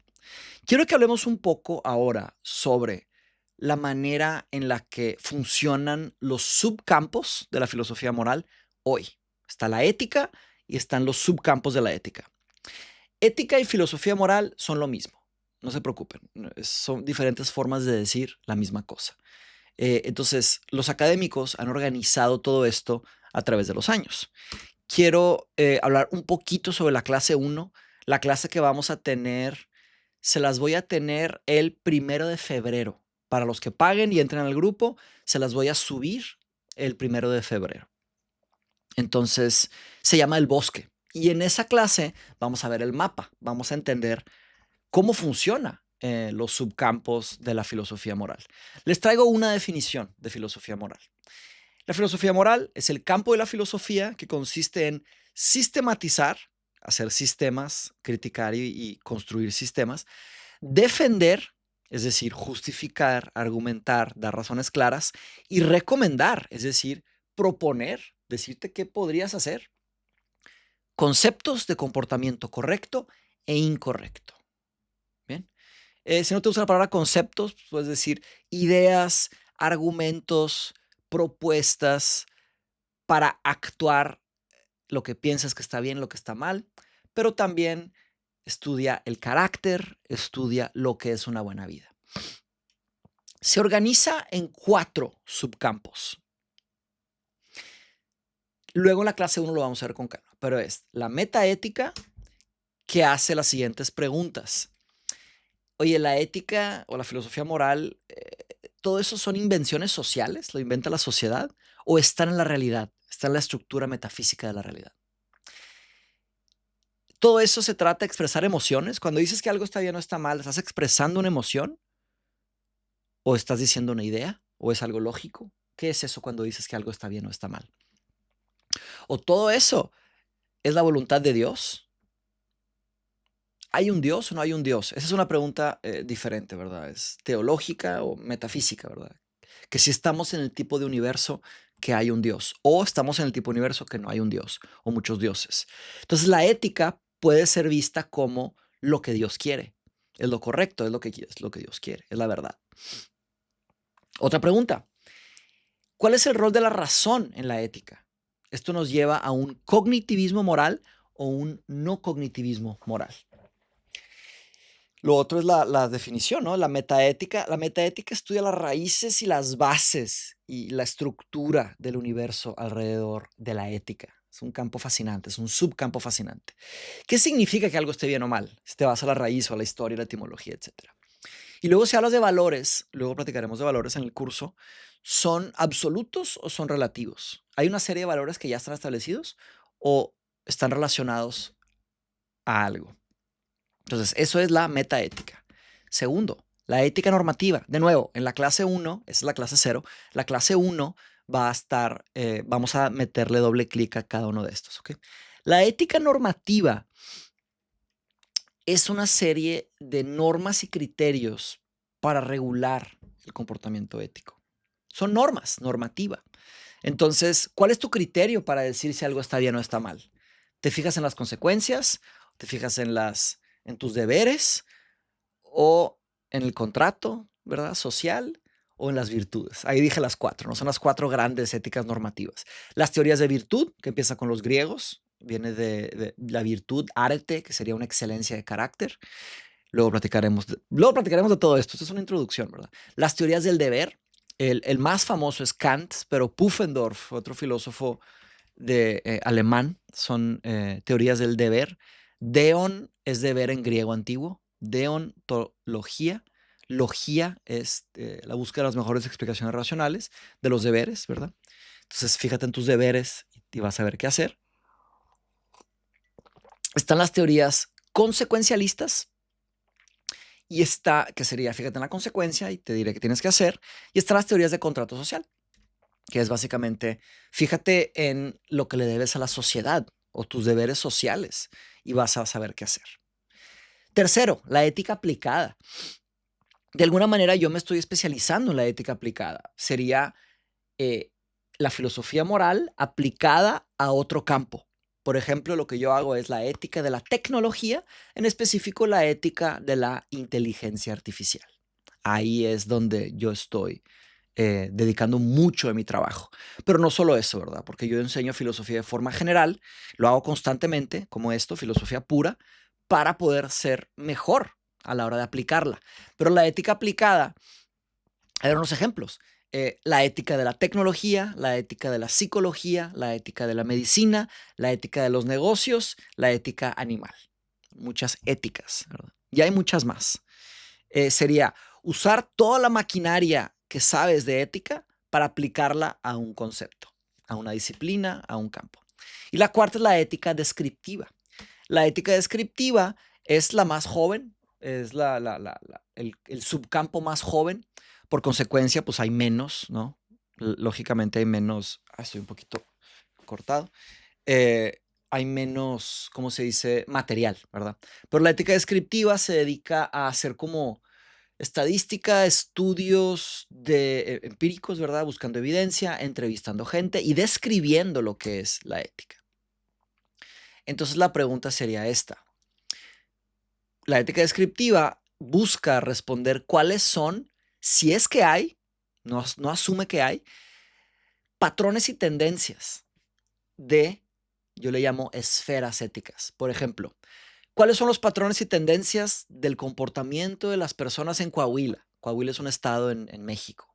Entonces, no te dicen qué hacer. Van y estudian qué se hace, cómo viven. Otra idea de ética descriptiva, estudios de ética descriptiva. ¿Cuáles son los patrones y tendencias de la toma de decisiones en hospitales en países vecinos en Asia? Aquí escribí mal, Asia, Aisa, Asia. Por ejemplo, ¿cómo toman decisiones en los hospitales en Vietnam? ¿O cómo toman decisiones en los hospitales en Japón? ¿Cómo se comparan esto? Y puedes preguntar, Mateos, ¿pero para qué? ¿Para qué quiero saber eso? Pues para entender, ¿verdad? Para entender por qué y los matices culturales y qué justificación usa cada país y por qué, y cada nación. ¿Para qué queremos eso? Para entender. ¿Para qué? Para vivir mejor. Otra, ¿cuáles son, si es que hay, los patrones y tendencias de el carácter de las personas de una tribu en la selva amazónica? Van los eticistas a estudiar cómo son los caracteres de estas personas, cómo aplicar teorías para poder entender. Se me hace fascinante la ética descriptiva. A mí me encantaría algún día ahondar en esto, meterme más a detalle. Y esos son. Entonces, si no tenías idea de cómo funcionaba esto, ahora sabes que la filosofía moral se divide en metaética, ética normativa, ética aplicada y ética descriptiva. Esto te va a dar mucha más claridad a la hora de investigar y entender sobre la ética. Las últimas dos clases, la de Derek Parfit y la de Peter Singer, se me hacen relevantes porque después de estudiar 9 semanas de ética, vamos a meternos a, primero, una metaética muy interesante. Es un experimento de ética de población de Derek Parfit que te va a volar la mente, estoy seguro. Lo vamos a estudiar juntos y tiene que ver con cuántos somos en el mundo y cuántos queremos ser o por qué queremos ser tantos. Entonces, se va a ir acumulando tu conocimiento para llegar a este final. Estudiar en un equipo, en un grupo de personas, es una experiencia única, no hay nada igual. Y también les voy a asignar a un tipo líder de clase, y este líder de clase les va a ayudar a navegar todo esto. Y la clase 11 es la ética animal. Vamos a aplicar la ética a pensar y cómo viven y cómo actuamos alrededor del mundo animal. Y pueden decir, Mateus, pues lo que yo hago tiene poca consecuencia. No estoy de acuerdo. Yo creo que lo que hace cada persona es realmente profundo. Tú vas a impactar a muchísima gente intencionalmente o sin querer. Aunque no estés en las redes sociales, aunque no seas famoso, las personas que te conocen, que te aman o que te odian, te están observando. Y la manera en la que tú eres y tú actúas en el mundo va a tener un impacto. Estoy seguro de ello. Pero tú puedes decir, ¿pero qué pasa con la justicia? ¿Qué pasa con irme más allá de la ética? Si piensas que hay una relación entre ética y política y justicia, sí, hay una relación directa y masiva. La ética es el estudio de la acción a nivel personal, cada persona, cada gente, ¿verdad? Pero la política es una serie de leyes, legislaciones que se establecen y se amenaza que si no se cumple, se amenaza con violencia, con encarcelamiento, etcétera, por los gobiernos, ¿verdad? A nivel colectivo, estatal, ¿verdad? Los estados, los países. Pero hay una conexión. Ahora es diferente preguntar qué es ético y qué es legal. Son preguntas diferentes.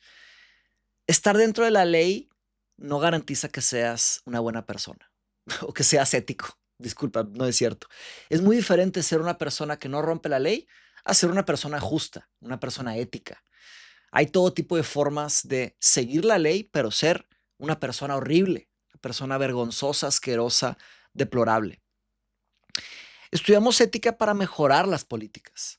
Y les traigo algunas ideas de algunas políticas que parece que han funcionado. Eh, me pueden decir, aquí estoy mostrando imágenes de los nórdicos. Me pueden decir, Mateus, malditos nórdicos, ellos son países ricos, son abusadores, son opresores. Bueno, depende cómo definas esas palabras y tendrías que justificar por qué son opresores, por qué son horribles. Sí son ricos, son países ricos, pero por qué y cómo, pues es una conversación diferente, ¿verdad? ¿Cómo han organizado sociedad? Ah, mucha gente ha muerto ahí, ¿verdad? Hace un frío brutal, es muy difícil estar vivo bajo las condiciones así agresivas del frío. Tiene uno que estar muy organizado para no morirse de hambre, ¿verdad? Y muchos se murieron de hambre, estoy seguro. Siempre he pensado que el frío es un tipo de, pues tal vez el frío excesivo no, pero el frío en sí es un catalizador de, oye, despiértate, te estás muriendo, tienes que hacer algo, ¿verdad? Es una cosa muy rara. En fin, no me quiero meter a la ética del frío o qué hace el frío. Pero les traigo esos países porque una y otra vez no son países gigantes, ni son los que controlan el mundo, no son los más poderosos del mundo. Perdónenme. Es que mi hernia de disco, tengo que tomarme una medicina en la mañana, una medicina en la noche, y ahorita me toca tomar la medicina, ahorita me la voy a tomar. Discúlpenme, no me gustan las interrupciones, pero a veces pasan. Bien, regresamos. Entonces, ¿cómo piensan estas personas sobre cómo vivir y cómo actúan? Me pueden decir, Mateus, pero tienen altas tasas de suicidio, están bien aburridos y todo eso. Yo me he metido a investigar todo eso y cuando te metes a investigar esos detalles, te das cuenta que nosotros estamos muy mal o peor en muchas de esas cosas. Si piensas en salud mental, si piensas en crimen, por ejemplo, me acaba de contar mi esposa que no me acuerdo si fue Finlandia o Dinamarca, algo así, pero uno de esos países nórdicos, las prisiones, están empezando a cerrar las prisiones. Ya no, ya no necesitan prisiones porque cada vez hay menos y menos crimen, menos y menos prisioneros. Entonces, ¿qué están haciendo ellos que nosotros no? Fíjate en los índices de corrupción. Fíjate en la forma en la que actúan, la forma en la que son, cómo distribuyen la riqueza, etcétera. Ahora, cuidado, no estoy diciendo que son perfectos, estoy seguro que hay problemas masivos ahí en su forma de pensar, en su forma de ser, en sus políticas, en su legislación. Estoy seguro que está plagado de problemas, solo hay que investigarlos. Y lo otro que me puedes decir es, Mateus, no me importa, yo no quiero vivir ahí, yo quiero vivir donde yo vivo y quiero mejorar las cosas. ¿Sí? Entonces, ¿por qué no hacemos algo mejor que esto? ¿Por qué no hacemos algo mejor? Yo enseño filosofía para que aprendas filosofía y entiendas filosofía y vivas mejor y busques la verdad, ¿ok? Para que sepas filosofía, pero también enseño filosofía con un fin de impacto social, porque yo creo que la filosofía tiene un impacto masivo, a largo plazo y colectivo, y se va permeando y cada vez más. Entonces yo voy a seguir dedicando mi vida entera y espero que mejoren las cosas, ¿no? Ahora en América Latina no tenemos, seguro tenemos imágenes muy bonitas, tal vez más bonitas que estas. Claro que sí. Y ahí seguro hay imágenes muy feas, eh, más feas que muchas nuestras, ¿verdad? Pero a lo que voy es que hagamos algo mejor y la pregunta que hago es, ¿cuánto nos vamos a tardar para llegar a ser algo increíble? ¿Nos vamos a tardar 500 años? ¿300 años? ¿100 años? O alguien me puede decir, Mateus, ya somos increíbles. América Latina no tiene problemas. Somos increíbles.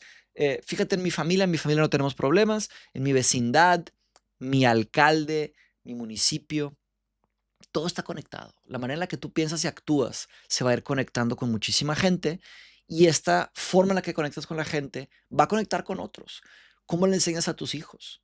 ¿Cómo cuestionas a tus padres? ¿O les ayudas a tus padres a que cuestionen mejor? Todo eso está relacionado con la filosofía, no solo moral, la filosofía como un todo, pero especialmente la moral, porque tiene que ver con cómo actuamos. Yo creo que el futuro no existe como tal o no está escrito en piedra. Yo no soy determinista, ¿no? Y pienso esto porque se me hace muy, muy difícil de justificar, de decir, por más que la materia se compruebe que hay un tema de causalidad, causa-efecto, las leyes de Newton. Llevamos muchos años explorando la originalidad humana y eso que llamamos libre albedrío, que tiene que ver con cómo los humanos tenemos adentro de nosotros un tipo de espontaneidad, unas ganas, una voluntad, unos deseos, que sí, a veces vienen de afuera, pero a veces vienen de adentro de una forma muy profunda, de una forma tal vez genética, tal vez existencial, esa conciencia de verte en el espejo y darte cuenta que estás vivo, de mover tus manos, de tener ese ánimo, ese amor que sientes por tu familia o por ti mismo o por el mundo. ¿De dónde viene todo eso? No se programa, no está automatizado. Nos quieren hacer pensar, eso sí me queda claro, nos quieren hacer pensar que somos programables, que somos determinables, que la tecnología solo va a avanzar de una forma, que la política solo va a avanzar de una forma, que ya nos debemos de callar, que nos debemos de censurar, que no debemos de pensar. Hay mucha gente tratando de callarnos y limitarnos como especie, pero yo honestamente pienso que somos el tipo de ser que crea. Si tú logras tener un poco de claridad mental y un poco de tiempo, un poco de silencio, vas a empezar a crear algo. ¿Qué? ¿Qué tipo de creador eres? Esa es mi pregunta. Creo que mucha gente muere sin saber que es un creador. ¿Y a qué me refiero con creador? Me refiero a que tú puedes hacer cosas nuevas que no existen en este mundo, pero para hacer eso te tienes que organizar. Tienes que entender tu futuro, tu presente, tu pasado y ver, oye, ¿qué puedo hacer? ¿Qué quiero hacer? Ni se trata de dinero, porque estoy seguro que muchos están pensando en dinero y en riqueza y todo eso. No se trata de eso, se trata de qué vas a hacer con tu tiempo vivo, independientemente quién seas y dónde estés, ¿verdad? La filosofía y la filosofía moral te ayudan a organizar tus ideas para poder estructurarte. ¿Y por qué empecé hablando del futuro? Porque aquí son dos imaginarios. Uno se llama eh, Solarpunk y otro se llama Cyberpunk. Son dos posibles imaginarios que son una parte artística, ¿verdad? Ni siquiera es filosofía.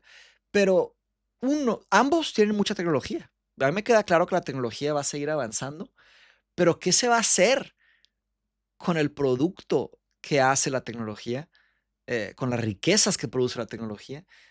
¿Con quién se va a distribuir? ¿Y vamos a destruir el medio ambiente o no?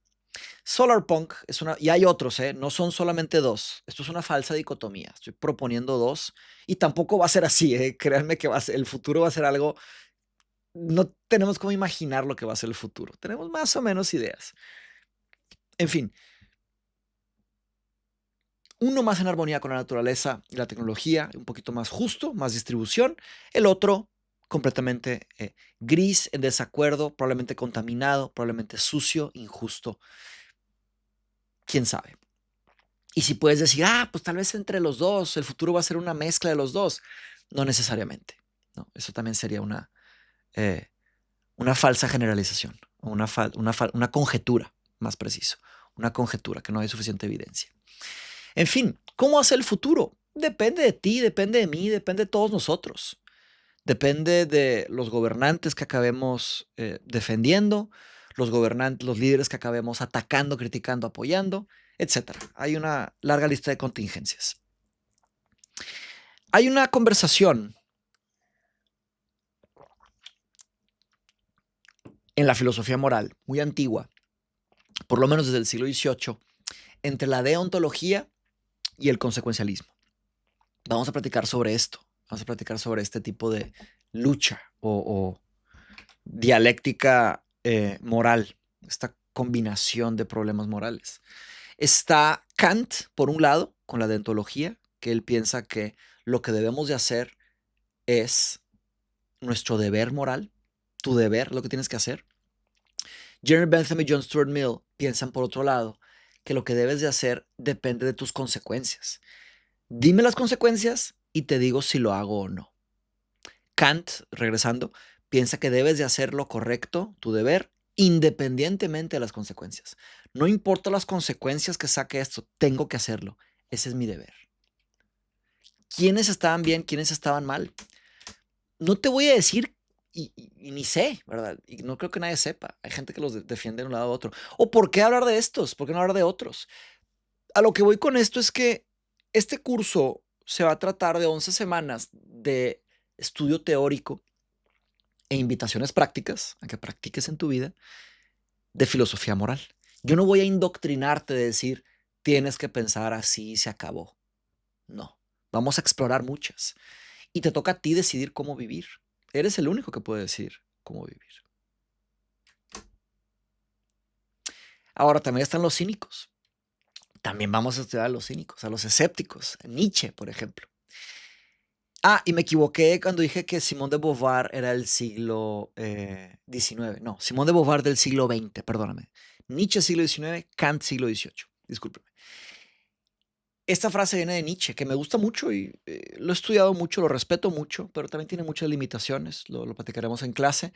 Dice, la moralidad es el mejor mecanismo para arrastrar a la humanidad por la nariz. A nadie le gusta que lo arrastren por la nariz o la arrastren. Dime lo que quieras, pero yo sé que a ti no te gusta que te arrastren por la nariz. Es una imagen muy fea, ¿verdad? Muy horrible que te estén arrastrando así en el piso por la nariz así. Dice Nietzsche que la moralidad es esto.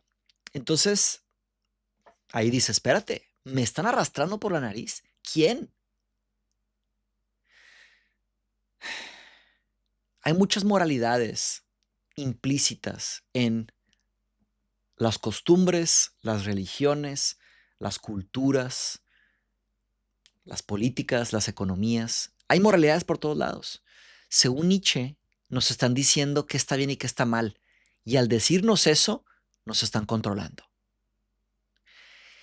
Si tomas esto en cuenta, te vas a dar cuenta que estudiar filosofía moral es un acto de liberación, de darte cuenta quién te está arrastrando y por qué y por dónde. Vas a tener que revisitar muchas preguntas morales de tu vida. ¿Cómo has actuado en tu vida? ¿Y por qué? Y te va a tocar a ti entender qué hacer con ello. No es fácil, pero es precioso. Yo creo que hay una gran satisfacción en estudiar filosofía moral y espero te decidas unir a este grupo. Una recapitulación. Siempre cierro también con una recapitulación, que arrancamos con un calentamiento. Ese fue el enfriamiento, eso último, ¿verdad? Siempre como que busco estirar los músculos intelectuales de cada quien para que entremos en materia y aceleres un poco tu cognición y tengas más éxito cognitivo. Que entiendas mejor, entiendas más. Hablamos de una cosa extraña de Sócrates que era, te toca a ti acordarte, a ver si te acuerdas. Hablamos de una certeza de Sócrates que era, a ver si te acuerdas. Después hablamos del famoso problema socrático, que es lo que tú ya sabes. Hablamos sobre Aristófanes, el dramaturgo, Jenofonte, el historiador, y Platón, el filósofo, como las tres fuentes principales secundarias, aunque hay otras. Te toca a ti recordar y saber todo esto, entender todo esto que te digo. Hablamos de Sócrates como persona y hablamos de su método socrático. Después hablé, sin entrar a mucho detalle, de los cuatro subcampos de la filosofía moral y tuvimos un enfriamiento. Las preguntas de la clase Sócrates el extraño. ¿Por qué fue tan importante Sócrates? ¿Qué hace la filosofía moral en el mundo? ¿Y qué produce la filosofía moral? Esas te tocan a ti de reflexión para cuando quieras y puedas. Y eso fue Sócrates el extraño. Aquí en la descripción, bueno, en los comentarios, te voy a poner también el prospectus, que el prospectus es básicamente un documento, un PDF, que habla un poquito más sobre este curso. Lo puedes ver con calma. Esta es nuestra línea del tiempo, para que tengas todo ubicado, ¿verdad? La clase de introducción es la clase 1. Luego tenemos una clase de Epicuro sobre la muerte. Todas las clases que ya te comenté, ¿verdad? Epicuro, Tomás de Aquino. La 4 es de Hume, siglo XVIII. Aquí hacemos un brinco. Me puedes preguntar también, oye, Mateus, ¿por qué estas clases y de estas épocas? Porque esto es una mezcla de dos cosas. Primero, mi expertise, de lo que más sé, que los he estudiado mucho a estos. No te puedo enseñar algo que yo no sé. Te puedo enseñar lo que sí sé, lo que he estudiado, ¿verdad? Y segundo, yo seleccioné estos por su relevancia en el impacto de la historia de la filosofía. Me puede decir, Mateus, falta X, Mateus, falta Y, Mateus, falta Z. Faltan la mayoría. Yo estoy proponiendo este currículum, esta estructura, para tener un avance, una base y de ahí seguir construyendo. Pero se me hace que me da mucho orgullo este trabajo. En un futuro podría ser filosofía moral 2, filosofía moral 3, etcétera. Pero creo que aquí es un buen comienzo, sólido comienzo. Repito el calendario, y para hacer el calendario déjenme rápidamente, me muevo para acá. Está raro verme, nunca me acostumbraré con verme a mí mismo en la pantalla. Ahí está. Introducción. La clase pregrabada la subo el 1 de febrero. Aquí es cuando arrancamos el curso, 1 de febrero. La mesa redonda es el 8. Mesa redonda de la clase de introducción, ¿verdad? Luego, ese mismo 8 de febrero, subo la clase de Epicuro y luego una semana después tenemos la mesa redonda. Básicamente eso es. Todos los domingos en la mañana voy a subir la clase y vamos a llevar la mesa redonda. La mesa redonda es sobre la que subí la semana pasada, ¿verdad? Eso es. Entonces, 15 de febrero, 22 de febrero y así nos vamos. Estoy muy emocionado. Creo que va a estar chido, va a estar interesante. Va a ser un tipo de clase como epistolar, como cartas, ¿no? Que le escribes una carta a un amigo, se la mandas, lee la carta y te la regresa. Entonces voy a escribir, ¿no? ¿Verdad? Voy a hacer, ya escribí estos cursos hace mucho, voy a dar la clase, grabar la clase y ustedes me van a, luego vamos a juntarnos a discutirla, ¿verdad? Anoten sus preguntas siempre, ¿verdad? De escritura hay 5 tutoriales gratis. De filosofía griega hay 2 clases gratis. De lógica formal hay 2 clases gratis. Tienen el 15% de descuento de por vida conmigo, 5% en mis viajes de por vida. El próximo viaje es en abril. Repito los precios para y luego hacer un cierre. Precio antes del 28 de enero. Aquí está, 2.165 pesos, $141. Precios después del 28 de enero. 2.450 pesos, $151. Es el precio después del 28 de enero. Si eres miembro, cuesta 2.060 pesos, $128. Esto trae una comisión de PayPal, ¿verdad? Para que sepan. Y esto sería por transferencia bancaria, ¿verdad? Si están en México, transferencia bancaria por Scotiabank. Digo, es mi cuenta. $115. Si estuviste en el AE10, AE1, HP34, HP35, tienes un precio preferencial para seguir estudiando conmigo y aquí está. Si no estuviste ni sabes que estoy hablando, pues no es para ti, ¿verdad? Tenemos meses de intereses, véanlo directamente con Miriam. Y listo, ahí lo tienen. Está un poquito alta la cámara. Tengo que bajarla así. Ahí está. Bien, duró 1 hora 40. Ya, ahí tienen toda la información. Entonces, repito, aquí en la descripción o en los comentarios voy a pinear un comentario que tenga la información de Miriam, va a tener el prospectus y los links importantes, ¿verdad? Para que lo vean. Cualquier duda, pónganla en los comentarios o coméntenla en el grupo. Viene muy fuerte este E20, grupo de 20 híbrido. Tenle paciencia a Miriam. Y ponte a estudiar el tipo de inversión que es la inversión en educación.